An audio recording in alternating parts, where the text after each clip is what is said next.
Good morning, afternoon, or evening. Welcome back to Mr. Morrow's Algebra class. Today we are going to talk about solving special systems. The good news, there's nothing really new to learn here. There are three ways to solve a system of linear equations. There's the graphing method, where you solve both equations for y. You put them both into y equals mx plus b form, slope-intercept form. And you graph them. And the point of intersection, that is the point that satisfies both equations. That is your solution. Second way we learned was substitution. In substitution, think about the word substitution, substitute. You're going to solve for one variable, the easiest variable that you can solve for. Then you plug that value into the other equation, solve for the second variable, plug in that second variable into the first equation, and solve for the other variable. Nice and easy. And then the third lesson we learned was elimination. And elimination, think about the word. That's when you eliminate one variable.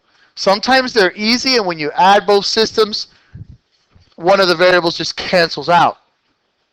Sometimes it's not so easy, and you have to multiply something to either one or both equations so that you can have common factors, or common multiples rather, that cancel each other out. And then once you've solved for one variable, you plug it back in, and you solve for the second variable. So those are our three methods of solving. Luckily, that's it. Today we're just going to talk about special systems. And there's two types of special systems. Or actually two types of systems in general, sorry. You have a consistent system or an inconsistent system. And a consistent system is a system that has at least one solution. Okay? If it has one and only one solution, it is called an independent. It's independent because that's it. It's just one. It's one solution. It's on its own, and that's it. Okay? If it has infinitely many means that every single point on the line satisfies both equations. That only happens when it's the same line. Okay? So you have consistent systems. It's either independent if it's one solution, or dependent if it's infinitely many solutions, if it's the same line. So you have consistent system. A consistent system is made up of either an independent, one isolated solution, or dependent, where it's the same line and you have infinitely many solutions. The second type of system you can have is called an inconsistent system. And an inconsistent system has no solution, period. There's no solution. It's that simple. Let me show you what these look like on graphs. If you have an intersecting line, you know that you're going to have one solution. When you have one solution, that's a consistent system, because whenever you have at least one solution, it's consistent.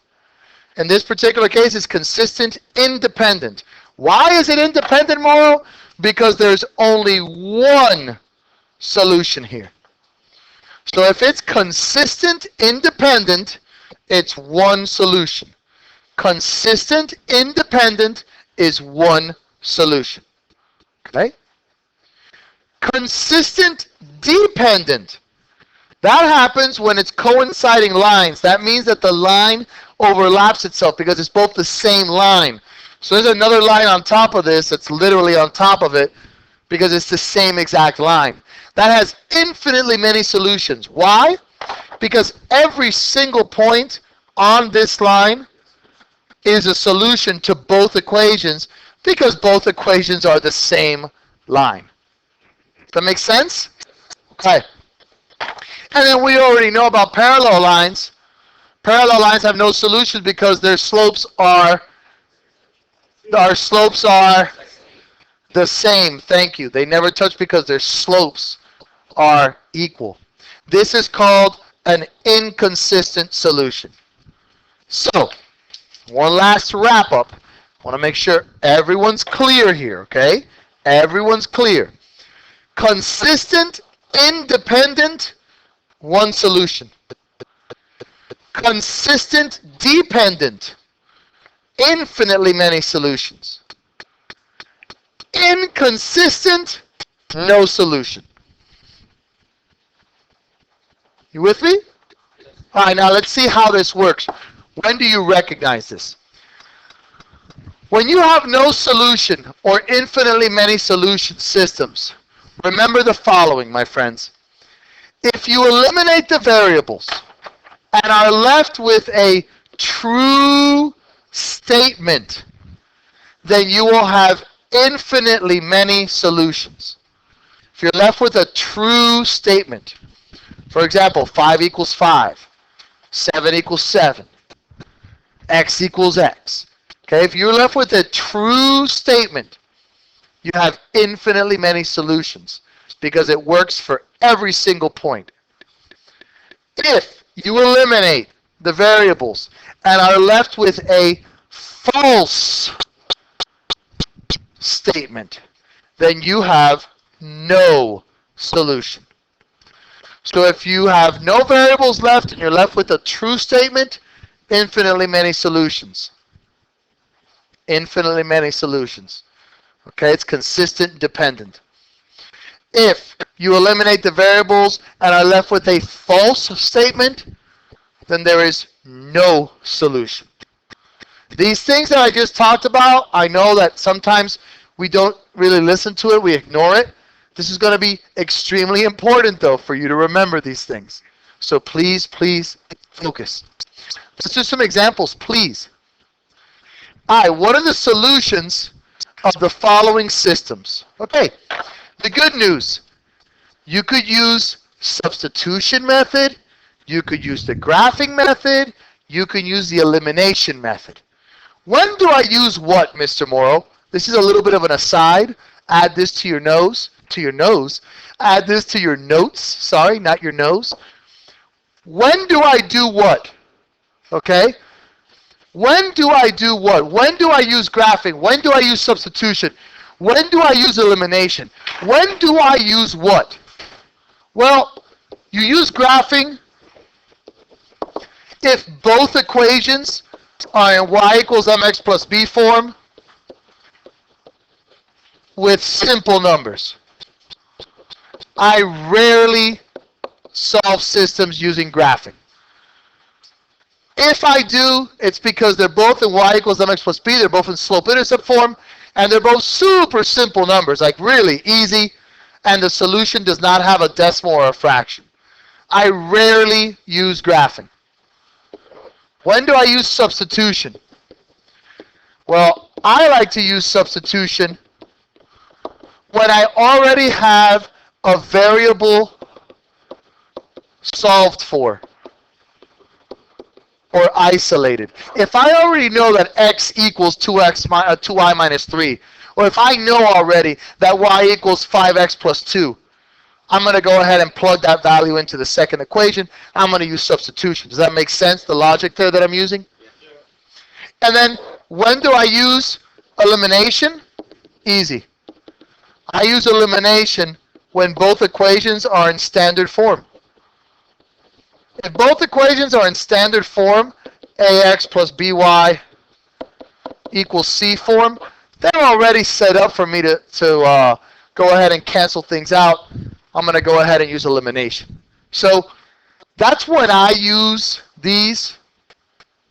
You can do whatever feels good for you, but to my experience, this is the best way. Yes, sir. Most of the time, I'd say 95%, 99% of the time, you're going to use substitution elimination because it's just easier to use substitution elimination than, okay, solve for y. Now let's set up a graph. Now let's graph each one. Now, don't get me wrong. Sometimes they will tell you, solve the system by graphing and show the graph. And you got to do it. Okay? But in this case, they're not telling you to do that. Okay? In this case, they just want you to solve the system. So in this particular case, A, what method do you think I would use? Elimination. Thank you, guys. That's 0, that's 0. Hey, that's, oh, wait a second.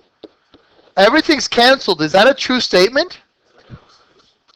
It's a true statement? So it's infinitely many solutions.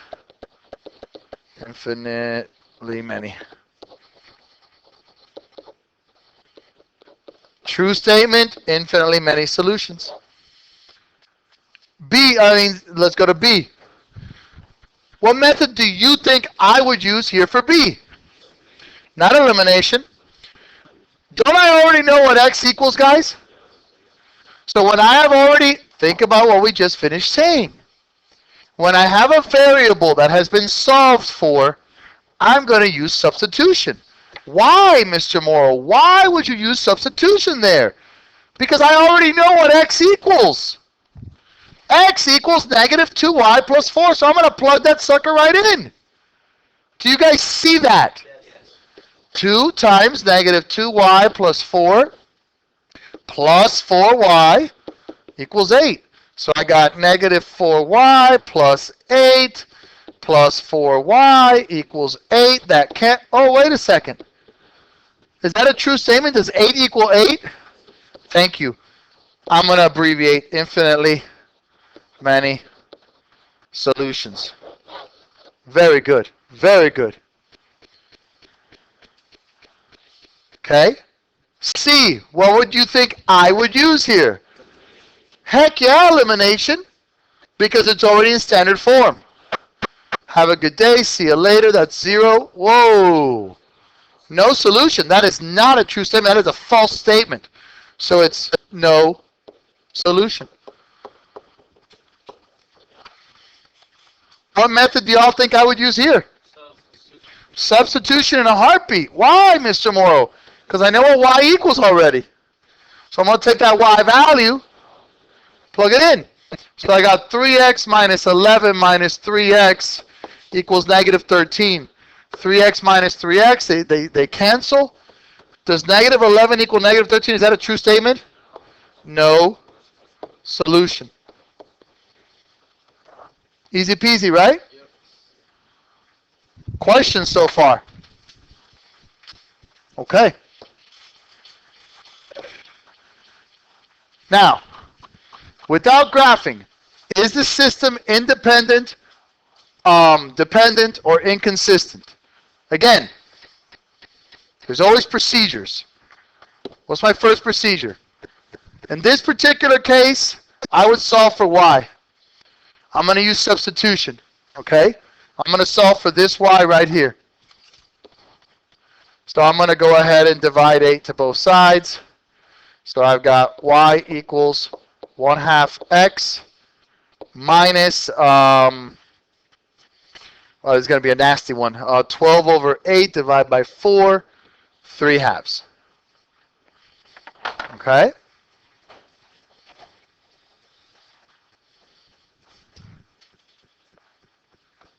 You guys with me there so far?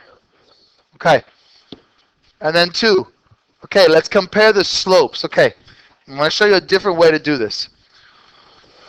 Excuse me. You could plug this y right in and go ahead and solve. Okay, you can do that. But what happens if you solve both of these for y? If you solve this guy over here for y, I'm going to add 2x to both sides. So I've got 4y equals 2x plus 6. When I divide by 4, y equals 1/2 x plus 3/2. Now wait a second. What can you notice here about the slopes? Well, my friends? So what happens when the slopes are the same? And what happens when they're parallel? They don't intersect, so that means there's no solution. Does that make sense? Now, what if I don't remember to do that, Mr. Morrow? No worries. Let's go back to the first way I was going to do it. you have solve for y. I'm going to do substitution here. And actually, you know what? I wouldn't do substitution here. It's going to be too long. Why don't I just subtract 4x to both sides? And then I have 4y minus 2x equals 6. And then I have 8y minus 4x equals negative 12. Let's do that. I'm going to multiply the top by a negative 2 to cancel out the y's. And then I have to multiply anything to the bottom. So I have negative 8y plus 4x equals negative 12. These guys cancel. These guys cancel. So I got 0 equals negative 24. That's not a true statement. So that would be no solution. So it doesn't matter how you want to solve this. You can solve both for y, compare the slopes and the y-intercepts. If the slopes are the same and the y-intercepts are different, no solution. But what happens if the slopes are the same and the y-intercepts are the same? Guys, think about that. What happens if the slopes are the same and the y-intercepts are the same? That means they're the same line. So that means it would be infinitely many solutions. Are you guys with me here? All right. If the slopes are the same with different y-intercepts, then the lines are parallel, and therefore there is no solution. If the slopes and the y-intercepts are the same, then the lines are the same, and there are infinitely many solutions. And if the slopes are different, then the lines are independent, and there is only one solution. Please be aware of this, my friends.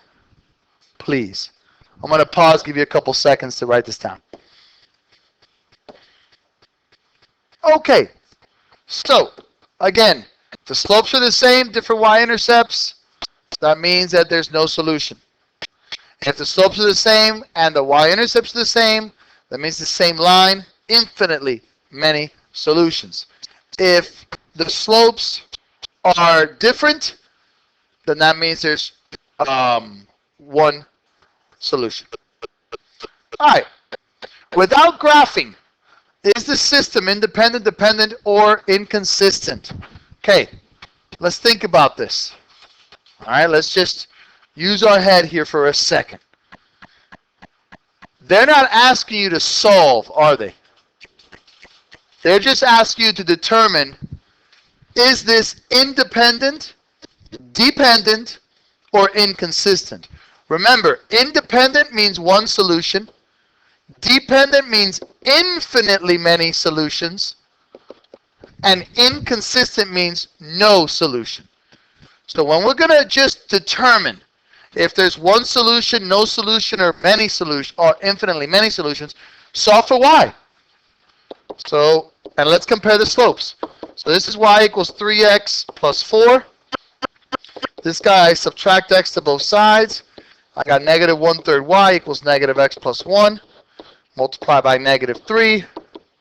Y equals 3x plus 3. Okay, so what do we got here? Same slopes, but different y-intercepts. So they're parallel, so that means they never intersect, so that means there is no solution. So which one of these is a no solution? Independent, dependent, or inconsistent? Inconsistent system. I hope you realize you're going to have to know this vocabulary, guys. Is there anything here that is confusing anybody so I can help you now? Okay, thank you. Next, without graphing or solving even. I should have put without solving. That's what I really should have put. Without solving. Is the system independent, dependent, or inconsistent? I'm not asking you to solve. I'm just asking you to determine, is there one solution, no solution, or infinitely many solutions? Whenever they just ask you to decide, is there no solution, one solution, or infinitely many, just solve for y. Okay? So let's solve for y. Subtract 2x to both sides. 3y equals negative 2x plus 1. Divide by 3. Y equals negative 2/3 x plus 1/3. Now, let's solve the second one. Subtract 4x to both sides. So I got y equals negative 4x minus 3. Okay, what can you tell me about these slopes? They're not the same, so if they're different, you know immediately that there is one solution. Okay, so there's one solution. So which system represents one solution? Independent. Very good. Very good. Does that make sense? Gentlemen, I promise. So everything is understandable. You understand what we're doing here. Okay? Let's finish this up then. What are the solutions? So here, am I asking you to solve? Yes. So how would you solve this first one, do you think? Wait, didn't we already do these? Yeah, that one's exactly the same. All of them are the same? Except for this one, no? Right, okay. I'm sorry that I doubled up there on that. That was my mistake. That was my mistake. All right. C is different as well? Okay, sorry about that. A and B we already did. I truly apologize. My bad. Okay, which one do you think I would use? Which method here for C?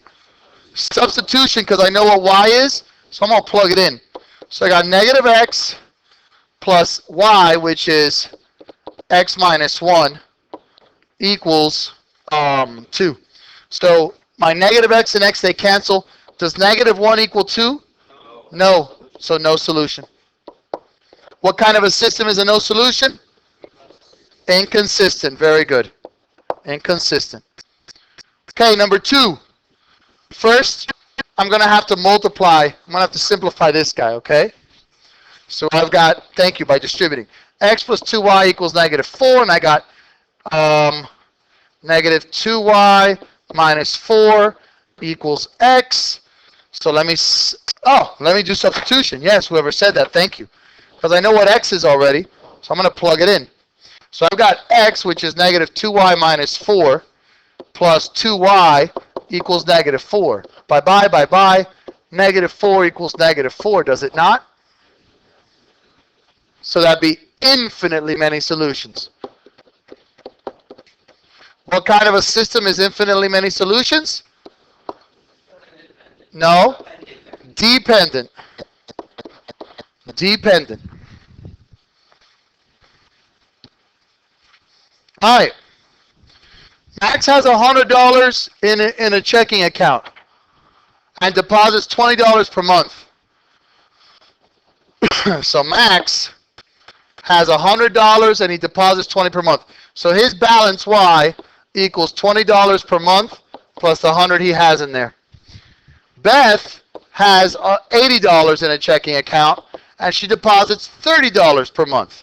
So Beth's total Y equals $30 per month plus the 80, okay? When will the accounts have the same balance? In this case, why would you graph this? Are those simple numbers? You want a graph with 100 as a y-intercept? Absolutely not. Don't you know what y equals? Yes. So when does 20x plus 100 equal 30x plus 80? Subtract 20x to both sides.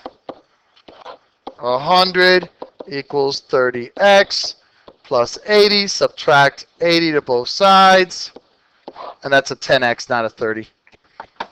Maybe I should learn how to add. This is 20 equals 10x. Divide by 10. Okay.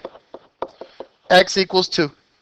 So after 2 months, in 2 months, they will have the same balance. So they're not always going to be a no solution, but sometimes they will. Does that make sense, gentlemen? Any questions? Thank you very much. Hope you learned a lot and have a great day.